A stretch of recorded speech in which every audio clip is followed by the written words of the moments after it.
বলে আপনি জন্ম থেকে নায়িকা অলরেডি ছোটবেলা থেকে চিন্তা করেছে নায়িকা হবো, আল্লাহ সেটা দিয়ে দিয়েছে। এরপর চিন্তা করে স্টার হবো, আল্লাহ সেটাও দিয়ে দিয়েছে।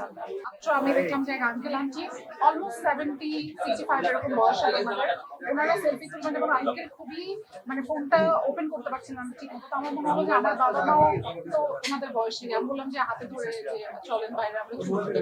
তো এটা ভীষণ ভালো লাগা যে আসলে প্রথম সিনেমাতে মানুষের এত ভালোবাসা পাওয়া, এটা ভীষণ আলাদা একটা এক্সপিরিয়েন্স।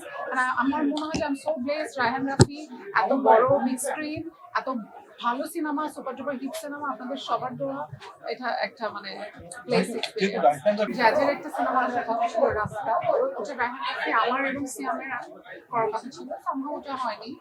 বাট যাই হোক, আমার সবসময় প্ল্যান ছিল যে আমি প্রথম সিনেমা করলে এটা রায়হান রাফির হাত ধরেই হবে, ওটাই হয়েছে।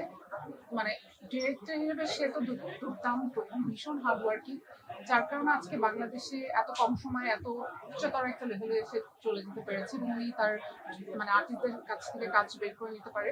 তো আমার মনে হয় যে আমি ভীষণ লাকি। আই এম তো বোর্ন নায়িকা, কি বলে আপনি জন্ম থেকে নায়িকা অলরেডি ছোটবেলা থেকে চিন্তা করেছে নায়িকা হবো, আল্লাহ সেটা দিয়ে দিয়েছে। এরপর চিন্তা করে স্টার হবো, আল্লাহ সেটাও দিয়ে দিয়েছে।